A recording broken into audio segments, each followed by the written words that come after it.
Chapter 9. Isme. Esperanza tried to kill herself. Estevan came to the back door and told me in a quiet voice that she had taken a bottle of baby aspirin. I couldn't really understand why he had come. Shouldn't you be with her? I asked. He said she was with Maddie.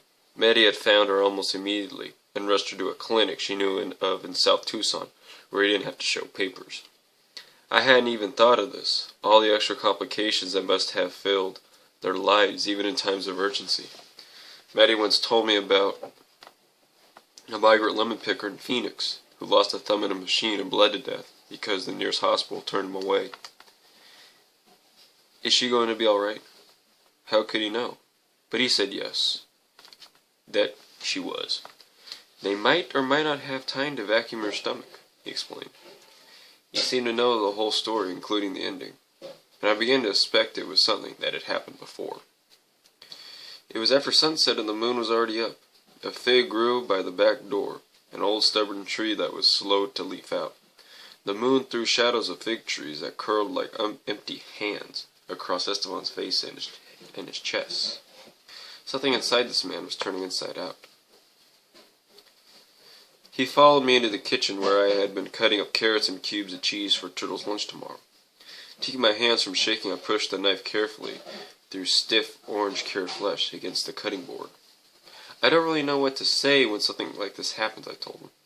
Anything I can think of to talk about seems ridiculous next to a person's life or death. He nodded. Can I get you something? Did you eat? I opened the refrigerator door, but he waved it shut. At least a beer then, I said. I opened 2 beers and set one on the table in front of him. From my earliest memory, times of crisis seemed to end up with women in the kitchen preparing food for men. I can see right now that I'm going to do one of 2 things here, I told this one. Either shove food at you, or run off at the mouth. When I get nervous, I fall back on a good, solid female traditions. It's okay, he said. I'm not hungry at all, so talk.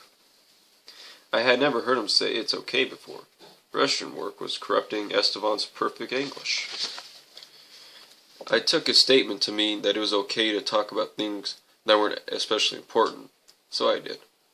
Luann took the baby over to her mother-in-law's for some kind of a weekend-long reunion, I said, swallowing too much beer. They still consider her part of the family, but of course she won't go over where Aunt Hell's there. So they have to work it all out. But now, of course, it's easier since Aunt Hell's left town. It's totally nuts. See, they're Catholic. They don't recognize divorce. I felt my face go red. I guess you're Catholic too? But he wasn't offended. More or less, he said. Catholic by birth. Do you have any idea she was going to do this? No, I don't know. There's nothing you could have done anyway, really. I swept the carrot pieces into a plastic bag and put it in the refrigerator. I knew this kid in high school, Scott Ritchie. Everybody said Scotty was a genius, mainly because he's really quiet and wore these thick glasses and understood trigonometry. He killed himself on his 16th birthday, just when everybody else was thinking. Well, now Scotty learned to drive and maybe get a car and go out on dates, and that his complexion was bound to clear up and so forth. Bang! They find him dead in a barn with all these electrical wires strung around his neck. In the paper they said it was an accident, but nobody actually believed it. Scotty had probably 500 different projects with electricity for 4-H. 4-H? It's a club for farm kids where you raise lambs or make an apron or wire a dead lamp out of a bowling pin, things like that. I never was in it. You had to pay. I see. Do you want to sit in the living room? I asked him. He followed me in to the other room and I scooted snow boots off the sofa. When Estevan sat down next to me, my heart was bumping so hard, I wondered if I was going to have a heart attack. Just what Estevan needed would be another woman falling apart on him. So nobody could understand about Scotty, I said. The way I see it, he just didn't have anybody. In our school there were different groups you would run with, depending on your station of life. There were the town kids, whose daddies owned the hardware store, or what have you. There were cheerleaders and your football players. Then there were the hoodlums, the motorcycle types that cut down trees on Halloween. Then there was the rest of us, the poor kids and the farm kids. Greasers we were called, or netters. The main rule is that there was absolutely no mixing. You understand what I mean? Yes, he said. They have something called the caste system. Caste system. Members of different castes cannot marry or even eat together. The lowest caste is called the untouchables. But the untouchables can touch each other. Yes, and that's it exactly. The nutters were the bottom of the pile. But we had each other. We all got invited to the prom and everything from inside our own group. Poor Scotty was his electricity and his trigonometry. He belonged to any group. It was like we were all the animals in Noah's Ark that came in pairs. Except of his kind, there was only the one. It struck me how foolishly I was chattering about something that was neither here or there. Mama would call this rattling her teeth. I drank about half my beer without saying another word. Then I said, I kind of see it with Scotty, but Esperanza had somebody. Has somebody. How could she want to leave you? It's not fair. I realized I was furious with Esperanza. I wonder if he was too, but he didn't dare ask. We sat there in the shadowy living room thinking our thoughts. You could hear us swallowing beer. Then out of the clear blue sky he said, in Guatemala City the police use electricity for interrogation. They have something called the telephone, which is an actual telephone of the type they use in the field. It has its own generator operating by a handle.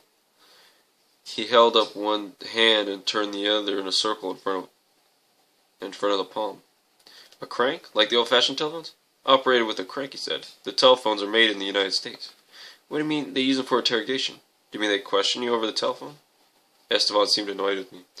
They disconnect the receiver wires and tape the two ends to your body, to sensitive parts. He just stared at me until it hit me like a truck. I felt it in my stomach muscles, just the way I did when I realized that for nearly an hour I had been in the presence of Newt Harbine's corpse. There is this horrible thing staring you in the face, and you're blabbering about bowling pin lamps and 4-H.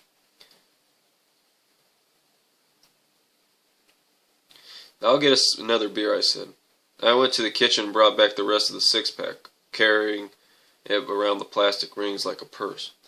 I popped two of them open and plucked back down on the sofa, no longer caring what I looked like. The schoolgirl nerves that had possessed me half an hour ago seemed ridiculous now. This is like having a crush on some guy only to find out he's been dating your mother or your math teacher. This man was beyond me. I don't know exactly how to say this, I said. I thought I had a pretty hard life, but I keep finding out that life can be hard in ways I never knew about. I could see that it would be easier not to know, he said. That's not fair. You don't see it all. You think you're the foreigner here, and I'm the American. And I just look the other way while the president or somebody sends down this and that, shiploads of telephones to torture people with. But nobody asked my permission, okay? Sometimes I feel like I'm a foreigner too.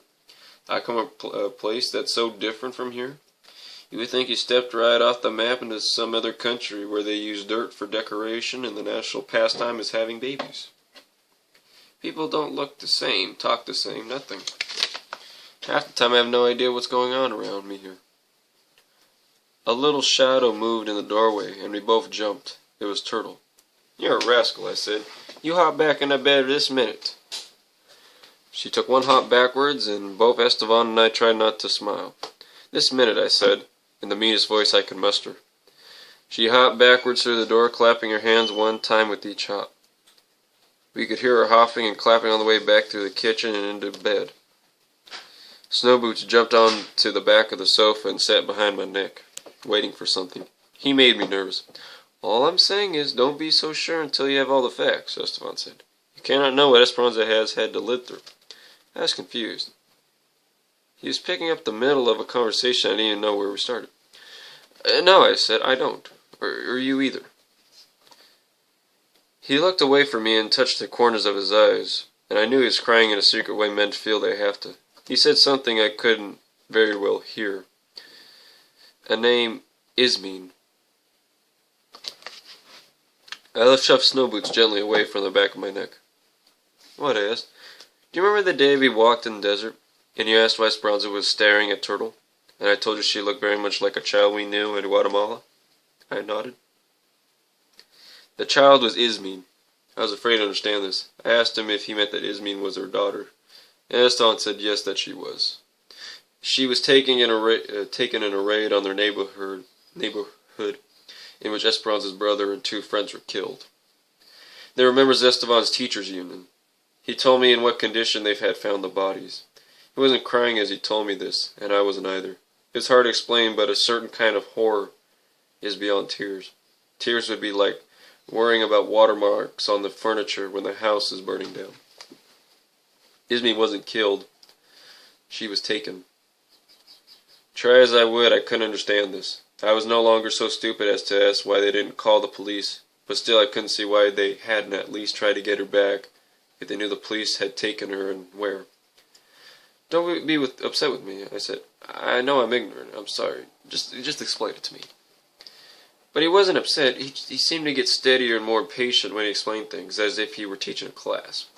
Esperanza knew the names of 20 other union members, he said. The teachers' union did not have open meetings. We worked in cells and communicated by message. Most people knew only 4 other members by name. This is what I'm saying. In Guatemala, you're careful. If you want to change something, you can find yourself dead. This was not the, the PTA. I understand. 3 members had just been killed, including Esperanza's brother, but 17 were still alive. She and I knew every one of those 17 by name. Can you understand that this made us more useful alive than dead? For us to go after Ismene is what they wanted. So they didn't kill her, they just held her? Like, I don't know what, a worm or a book? Or a hook, on a hook? A hook? He was looking away from me. Sometimes for a while, after a while usually, these children are adopted by military or government couples who cannot have children. I felt numb as if I had taken some drug. And you picked the lives of those 17 people over getting your daughter back? I said. Or at least a chance at getting her back? What would you do, Taylor? I don't know, I hate to say it, but I really don't know. I can't even begin to think about a world where people have to make a choice like that.